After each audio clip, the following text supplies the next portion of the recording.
levantar dados populacionais. Por quê? Por quê? Que é caro, É caro. É impossível. É impossível, às vezes. Às vezes nem tudo é impossível, mas é muito caro, leva muito tempo, etc, etc. Então, nós não conseguimos observar os parâmetros populacionais, nós vamos estimá-los. Estimar os parâmetros populacionais quer dizer levantar uma amostra e calcular, né, a estatística, que vai servir como estimador do parâmetro. Então, estatística e os estimadores, claro, são variáveis aleatórias. Por que são variáveis aleatórias, Sabrina?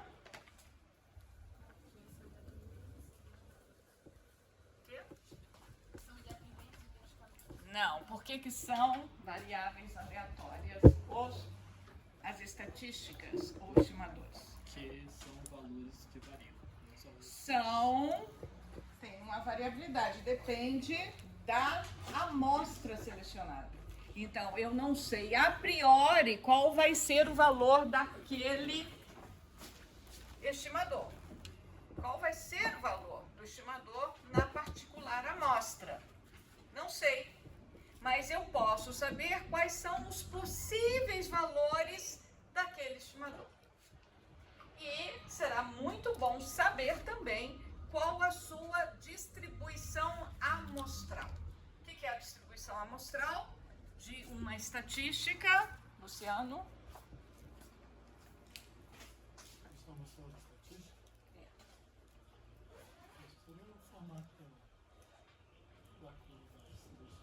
Formato da curva da distribuição. Normalidade? O que é a distribuição amostral? É a A distribuição distribuição da distribuição. Não é a distribuição da distribuição. Distribuição é uma distribuição. Muito bem. Sim, André. A distribuição probabilística das estatísticas observadas em vários anos. Isso. Então, eu vou poder atribuir a conjunto de valores possíveis, né, dessa estatística, quais as probabilidades de ocorrência. Distribuição amostral é isso. Você tem o contradomínio da variável aleatória e você vai, então, descrever as probabilidades de ocorrência de um valor específico ou um conjunto de valores ou um intervalo de valores naquele, né, contradomínio. Ou seja, você tem os valores possíveis e as probabilidades associadas à ocorrência daqueles valores. Então, essa é a distribuição de probabilidades de uma variável aleatória. Por que chama-se distribuição amostral quando a gente fala de uma estatística? Porque a distribuição de probabilidades está associada à seleção de uma amostra. Uma estatística, ela depende do processo aleatório, que é a seleção amostral, ok? Então, como está associado a essa amostragem, a gente fala distribuição amostral, ok? Certo? Recordatório, e vai ser muito rápido. Dessa vez, quem não fez exercício, não recebo posteriormente. Não tem tempo. Ok? Quem fez, fez. Quem não fez, não fez.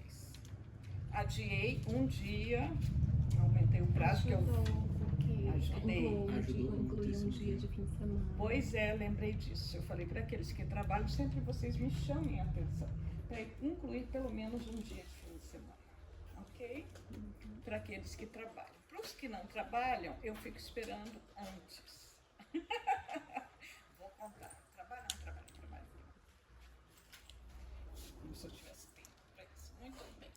Então, aqui, com base numa amostra, então aqui nós temos a inferência clássica, que nós vamos estimar os parâmetros com base na seleção amostral.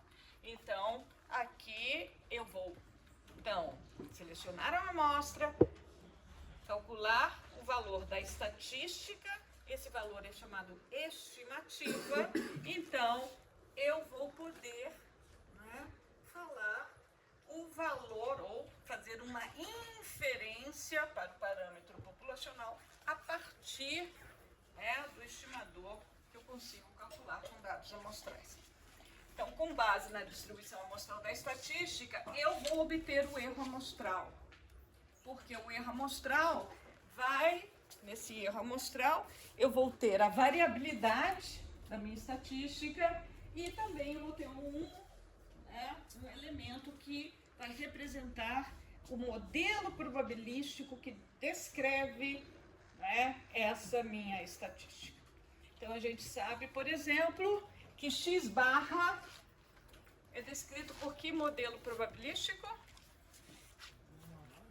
Por quê?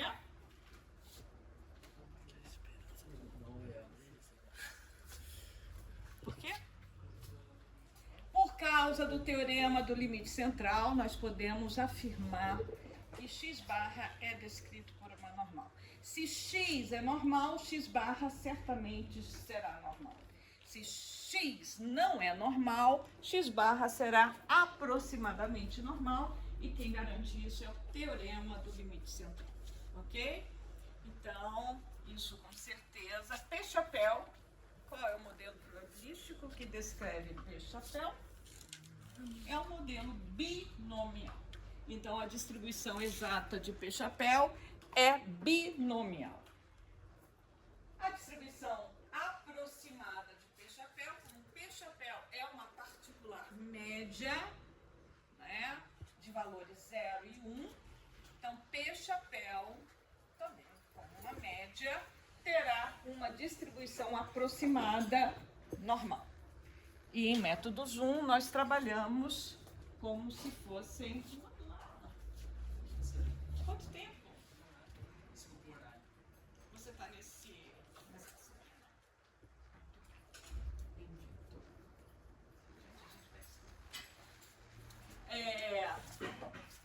S2 tem qual, é descrito por qual modelo probabilístico? Pelo Q quadrado. N-1 sobre sigma 2 vezes S2 tem distribuição Q quadrado com N-1 graus de liberdade, ok? Então, nós já sabemos quais os modelos probabilísticos que estão, né, associados a esses estimadores. Isso é muito importante, porque com base nesses modelos probabilísticos, nós podemos, então, calcular o erro amostral, supondo que também, qual é a outro pressuposto importante? Nós temos normalidade dos dados para S2 e outro pressuposto para tudo. Nós estamos trabalhando com uma amostragem aleatória simples. Portanto, o que é uma amostra aleatória simples? Quem que falou? Sabrina. Sabrina, o que é uma amostra aleatória simples? São quem que são independentes? Sujeito da frase. A amostra aleatória simples. Alguém ajude, rápido. Os elementos. Hã? Os elementos. Os elementos? Os elementos da amostra são independentes. O que são independentes? Quer dizer que a escolha de um não afeta a escolha de outro. Não, peraí, não. É a frase. Alden, você lembra? Não. Vamos. Sim, Lucas. Um experimento aleatório com variáveis independentes. Isso é uma seleção da amostra. O que é uma amostra aleatória? O que é uma amostra aleatória simples? Vocês repetiram isso inúmeras vezes. É um conjunto de variáveis aleatórias, independentes, praticamente distribuídas. É um conjunto, faltou o conjunto, de N variáveis aleatórias. Quem que são independentes? As variáveis aleatórias que formam o conjunto da amostra aleatória. Então, eu tenho x1, x2, xn, é um conjunto de variáveis aleatórias. O que é x1? O que é x1? A primeira seleção. É a variável aleatória que descreve a primeira seleção. Se eu vou selecionar N elementos, eu vou ter N variáveis aleatórias. Cada elemento estará associado, cada seleção, né, de elementos estará associado a uma experiência aleatória, que é a seleção. Por que que a seleção de um elemento da população é uma experiência aleatória? Lucas aqui. Porque tem igual Davi? Quem disse que é igual a probabilidade? Precisa. Por quê? Aqui que era a pergunta mesmo, agora O que é um esqueci. experimento aleatório? Por que que é um experimento aleatório? porque pode ser repetido várias vezes e seus resultados podem ser previstos. Mas eu não posso prever o resultado em particular. Não é isso? O resultado em particular daquela seleção, eu não sei. Eu vou selecionar um estudante agora e vou atribuir a ele a menção SS. Nem precisa vir mais. Então, vou fazer um experimento aleatório. Todo mundo concorda? Sim. Como é que vai ser esse experimento aleatório? Pode ser um nome começado com A e terminado com N. Muito bem, aleatoriamente falando, né? Então, o que eu vou fazer? O experimento aleatório eu sei quais podem ser selecionados. Eu sei. Você pode ser selecionado? Lisa? Pode ser selecionado? Júlia? Quem quer ser selecionado? Então, previamente eu sei todos os possíveis resultados do experimento aleatório. Quem será selecionado e ganhará SS? Antes de selecionar, eu não sei. Ninguém sabe e vamos ficar com essa dúvida até o final do semestre, ok? Então, não vou realizar agora a experiência aleatória. Então, experiência aleatória é isso. Você pode repetir a experiência inúmeras vezes sob as mesmas condições. Você pode, né, saber todos os possíveis resultados da experiência. Possíveis. Pode ser isso, pode ser aquilo, pode ser. Mas você não pode prever a priori qual o resultado particular daquela realização da experiência aleatória. Ok? Então, isso que é um experimento aleatório. Então, o que está envolvido num experimento aleatório? Repetição e uma função de probabilidade. A probabilidade, ela responde a quê? Vamos ver aqui se você filosoficamente falando. Não, por que a gente fala em probabilidade? A gente não tem um evento certo. Isso. E o que quer dizer isso? Tem incerteza. Então, a gente tem incerteza. A nossa razão de ser como estatístico é a incerteza. Porque se tudo fosse certo, a gente não teria papel neste mundo. Estão vendo? Então, graças à incerteza, nós existimos. Então, aqui algum comentário, dúvida? Então, vejam, aqui eu tenho duas possibilidades de estimativa. Eu tenho a estimativa pontual, que se refere apenas ao valor do estimador.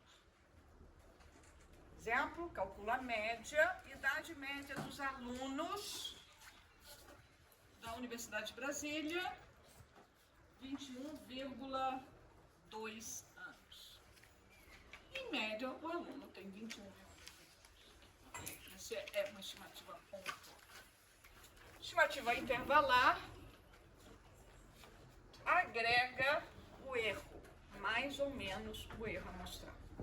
Então, é 21,2 mais ou menos 3,5 anos, por exemplo. Ok?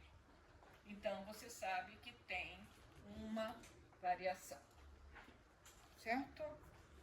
Então, essa estimativa intervalar, ela também está associada ao que a gente fala, a confiabilidade. confiança. O que é a confiança? O que é confiança? Júlia?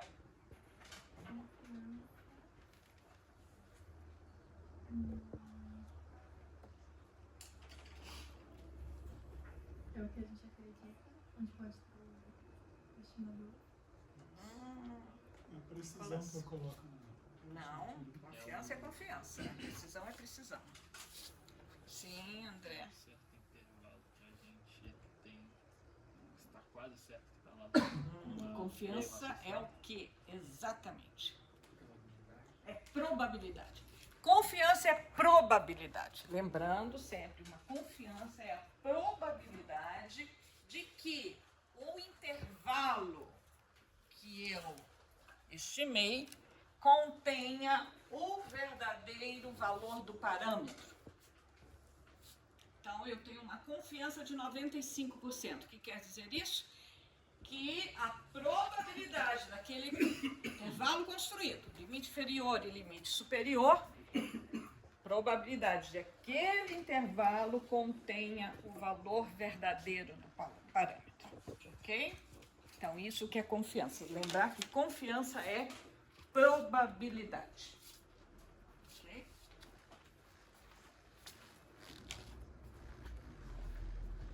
Alguma dúvida? Então, aqui é uma extração do livro de Bussab, Moretin. Então, nós temos aqui, né, simplesmente o processo de estimação, a distribuição amostral. Então, aqui eu tenho uma amostra. Então, a gente tem a variável aleatória x, que tem uma distribuição de probabilidade. Aqui é uma função de densidade de probabilidade em função de um parâmetro, θ. Então, eu quero, né, estimar θ, então eu vou extrair uma amostra, por exemplo, e vou, com base nesses dados amostrais, estimar esse parâmetro. Certo? Então, como é que eu faço isso? Aqui a gente vê que eu extraindo um número, né, aí, grande de amostras aleatórias, e aqui eu posso ter, então, o censo, todas as possíveis amostras aleatórias. Nós fizemos isso em método Zoom, né, um exemplo, vimos todas as possibilidades, e a gente constrói a população das estatísticas, nos dá, então, a distribuição amostral daquela estatística, com base em todos os valores possíveis da minha estatística, que é a população de valores da estatística. Aqui eu tenho todas as possibilidades, então eu vou falar que T, que é a minha estatística, tenha uma distribuição amostral definida pela função G. Ok? Muito bom. Então, isso é...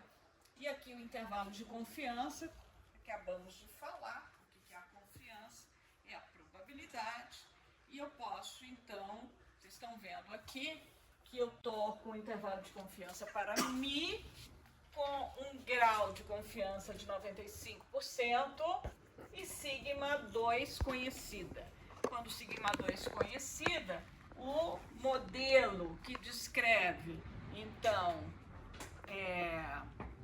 esse erro amostral, que eu coloco no meu erro amostral, é o normal. E aqui eu tenho abscissas da normal, que delimita 95% entre menos Z alfa sobre 2 e mais Z alfa sobre 2. Então, estou aqui passando rapidamente, porque a gente viu muito isso em métodos 1.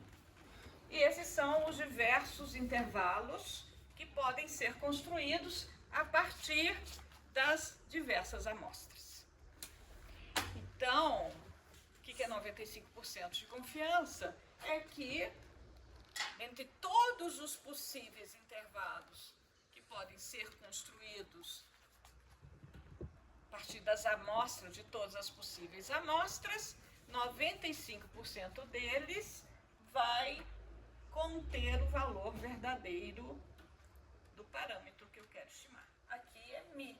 Então, vocês estão vendo que vários, 95%, vão conter o valor.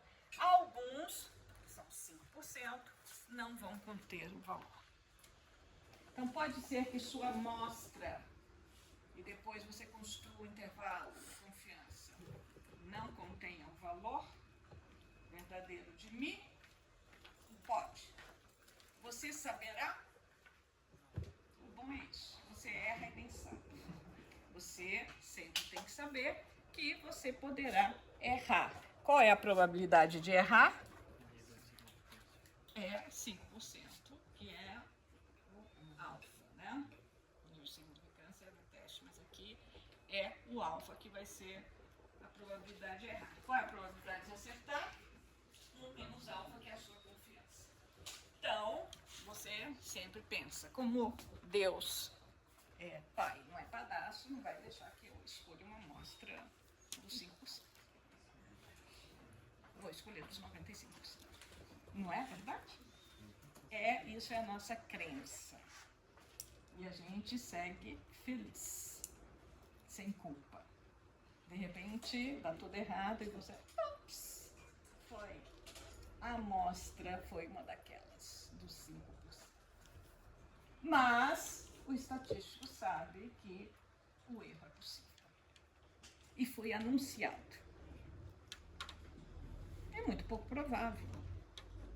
E a gente segue assim. Faz de novo. Ok? Por isso que nós somos felizes, porque sabemos que podemos errar. Errar é humano, mas é do estatístico. Hã? Errar no estatístico. Claro, porque errar faz parte, né, do retiro estatístico, porque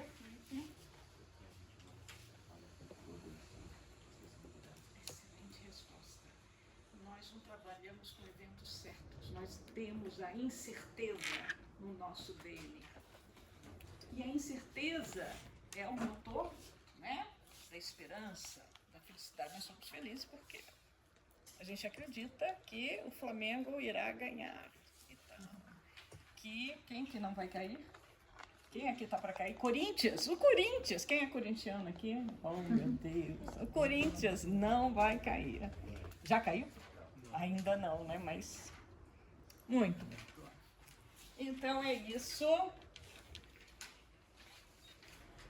Outra grande área da inferência é o teste de hipótese, sobre o qual nós falaremos muito neste semestre. Nesse semestre será um montão de vezes só teste, até não poder mais. Quando vocês já estiverem exaustos, a gente... Aí termina o semestre, vamos para o carnaval. Olha, temos que fazer o Natal. O pior é que eu não vou estar aqui no Natal. Vamos ter que marcar fora. Eu volto aí. E temos o início. Podemos fazer alguma coisa para o início do ano, né? Uma confraternização de início do ano. O que vocês acham? Já comecem, por favor, a se organizar. Quero surpresas. E o que mais? E vamos nos preparando para o carnaval. Vamos sair aí pelas avenidas. Olha, vai ser fantástico. Vestido de teste de hipóteses. Quero ver como é que vai ser as fantasias de teste de hipóteses. Bloco da incerteza. O bloco da incerteza. Excelente. Então, teste de hipótese. O que é o teste de hipótese? Então, eu tenho uma hipótese. O que é uma hipótese? Quem pode falar? Quem pode falar, Pedro? é uma afirmação feita sobre uma característica populacional. Eu não sei se a gente acredita que pode ser verdade, né? Eu sou muito cética. Então, mas é uma afirmação que foi feita. Eu faço teste por quê? Por que eu faço teste? Hã? Porque eu desconfio. Eu tenho uma suspeita de que aquilo pode não ser verdade. Porque se eu acredito e não tenho suspeita nenhuma, para que eu vou fazer teste? Não vale a pena. Então, faço teste quando eu tenho suspeitas. Ok? Então, a água é limpa? A CAESB afirma, a água servida é limpa. Se eu acredito, sempre não vou fazer teste. Se eu tenho alguma suspeita, aí sim eu vou fazer um teste. Estou lembrando disso porque eu fui a Cavalcante e tudo é água, né, tirada, né, de fontes. Todo mundo bebe água, ninguém tem suspeita de nada, ninguém faz teste, nada, tá lá. Mas se há uma suspeita, se faz um teste. Ok? Então, eu tenho uma hipótese, uma afirmação feita sobre uma característica populacional, mas eu tenho uma suspeita. Então, para verificar se a afirmação é verdadeira ou se a suspeita se confirma, eu vou, então, fazer um teste que é baseado em evidências. Isso que aqui a gente fala que é o método científico. Eu vou coletar, então, a amostra. Por que eu coleto a amostra? Por quê? Porque eu não consigo observar toda a população. Imagina testar toda a água. Não tem condições. Então, pego uma amostra. Pego uma amostra e vou, então, observar essa característica sobre a qual estou falando na amostra. E vou ter, então, uma medida resumo. Qual é essa medida resumo? Como é que eu chamo? Uma estatística. Essa estatística, ela pode ser um estimador do parâmetro populacional sobre o qual eu tenho uma afirmação. Então, com base nessas evidências, eu vou, então, tomar a decisão. Vou construir um critério de decisão. Né? Eu construo um critério de decisão, vou verificar qual é o valor observado nessa amostra. Se esse valor estiver no que a gente chama região de aceitação da hipótese, eu aceito a hipótese, a afirmação feita como verdadeira. Se não, caiu na região crítica, eu vou falar que a afirmação não é verdadeira, a suspeita, que geralmente está em H1, então vou aceitar esta como a nova verdade. Então, esses são os passos para a construção de um teste de hipótese. Primeiro passo, formular as hipóteses. Nós trabalhamos isso, quem fez método Zoom comigo, exaustivamente. Então, não existe teste de hipótese sem hipóteses. Primeiro passo de um teste de hipótese é a formulação correta de H0 e de H1. Passo 2. Estatística de teste. Então, nós vamos, com base na teoria estatística e nas informações disponíveis, decidir qual é a nossa estatística de teste. A estatística de teste vai ser o estimador que fala sobre o parâmetro que está na hipótese. Lembrando que hipóteses são sobre parâmetros populacionais e não sobre estatísticas. A estatística é o passo 2. Terceiro passo, critério de decisão. O critério de decisão vai ser estabelecido a partir, muitas vezes, a partir da probabilidade de cometer o erro tipo 1, que é também chamado nível de significância do teste, o nosso querido alfa. Então, nível de significância do teste é alfa, que é a probabilidade de cometer o erro tipo 1, e nós vamos ter a região de aceitação e a região de rejeição. Esse alfa geralmente é um valor pequeno, porque é erro, probabilidade de erro. Eu quero errar pouco. Quero uma probabilidade pequena de errar na minha decisão. Quarto passo, eu vou selecionar a amostra e obter o valor da estatística de teste. Quinto passo, eu vou tomar a decisão. Com base no valor dessa estatística de teste, eu vou ver se esse valor está na região de aceitação ou região de rejeição. A região de aceitação ou rejeição, o critério de decisão, ele é formulado supondo que H0 é verdadeiro. No pressuposto de H0 verdadeiro.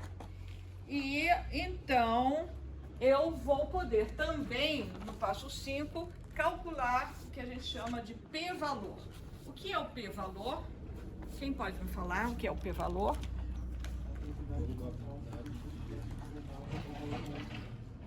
Muito bem, é a probabilidade de encontrar o valor da estatística de teste, né, que eu observei na amostra, igual ao mais extremo que aqui, tá?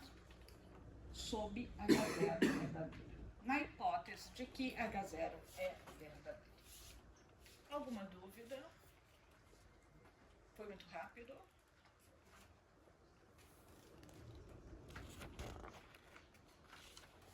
Agora, para repetir o que é o p-valor. P-valor. Probabilidade de que a estatística de teste, o valor da estatística de teste, ou um valor mais extremo, ocorra no cenário de H0 verdadeiro. Então, é a probabilidade de ocorrer aquele valor que eu observo, aquele valor ou mais extremo, né? O valor que eu observei com os dados amostrais.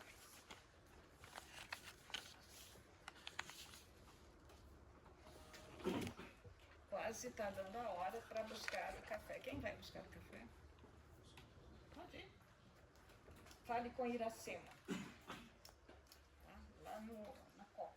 Você falou de? Na Copa de Diplomacia. Obrigada.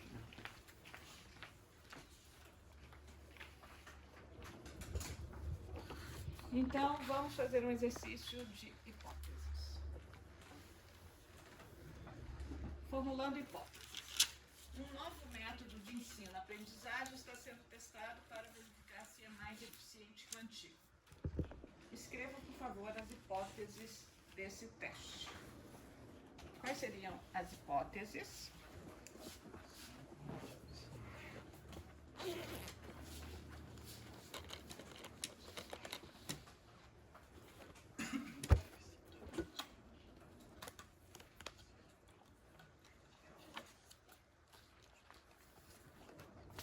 Deve seria o novo teste tão ou mais eficiente que o antigo?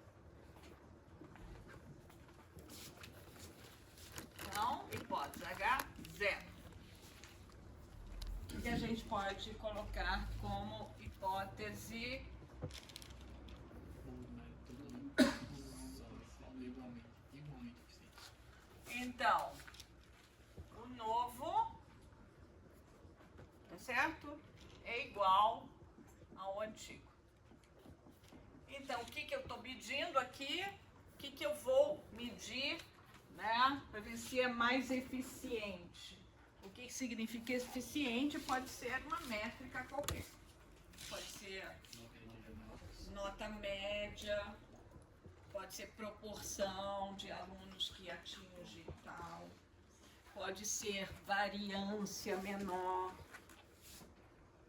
Então, eu posso ter várias, né, métricas para esse construto.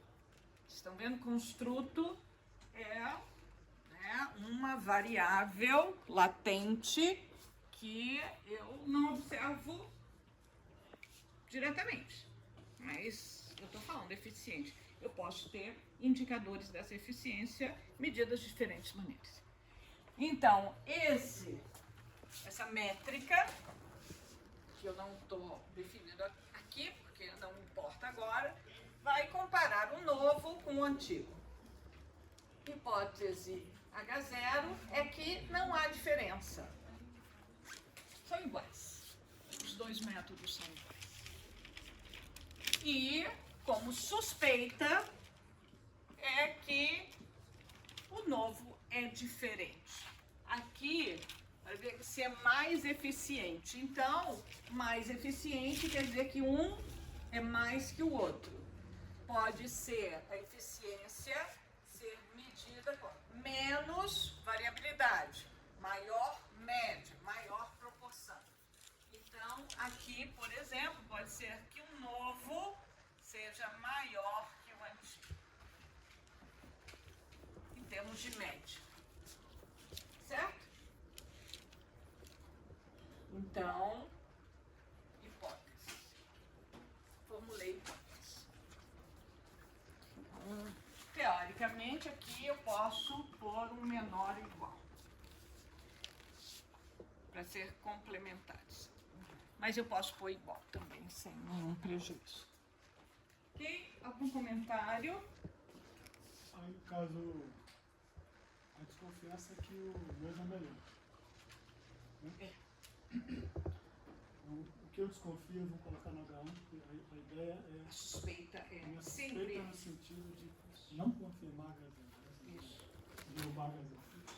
Então, Isso é uma H0, convenção. isso. H0 é o cenário que eu posso construir.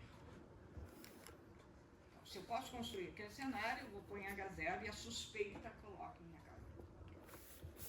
Muitas vezes você vai ver que a gente quer confirmar H0. Nem sempre eu quero rejeitar a hipótese. Muitas vezes a gente fala, eu quero rejeitar. Não, nem sempre eu quero rejeitar. Às vezes eu quero aceitar. O H0 é o status quo. É o status quo. Supostamente. Tá? Então, aqui eu tenho, muitas vezes a gente constrói coisas novas para que a gente tenha, a gente sempre está num conceito, isso é da nossa humanidade, né? Chamado progresso. Essa ideia do progresso, na verdade, é recente, né? Talvez 300 anos para cá. Isso nunca foi... Em comunidades primitivas não existe esse conceito. E nós estamos caminhando, talvez, para um conceito que retorne isso. Por que o PIB tem que crescer sempre? Então, hoje a manchete, né, que a China anunciou, historicamente, foi o menor crescimento do mês. Eles têm que incentivar o consumo. Imagina incentivar o consumo. Porque senão tudo para.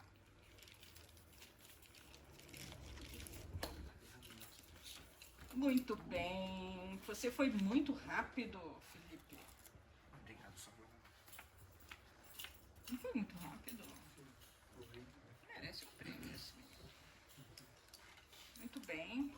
Então, vamos fazer uma pausa reflexiva para tomar um café. Quem quer tomar café? Eu quero. E aqui, essa garrafa, ela está pingando. Vou deixar aqui um copo. Você quer me ajudar, Natasha? Você quer ajudar a servir para os colegas também? Segura esse copo. Esse é com... E ela fez com açúcar. Esqueci de pedir que era sem açúcar. Porque ela só faz com açúcar, não tem açúcar. Gente, a gente tem que ir aprimorando os métodos. tem açúcar. Alguém quer? Alguém quer com açúcar. Um dia apenas não tem problema, mas nós temos que lembrar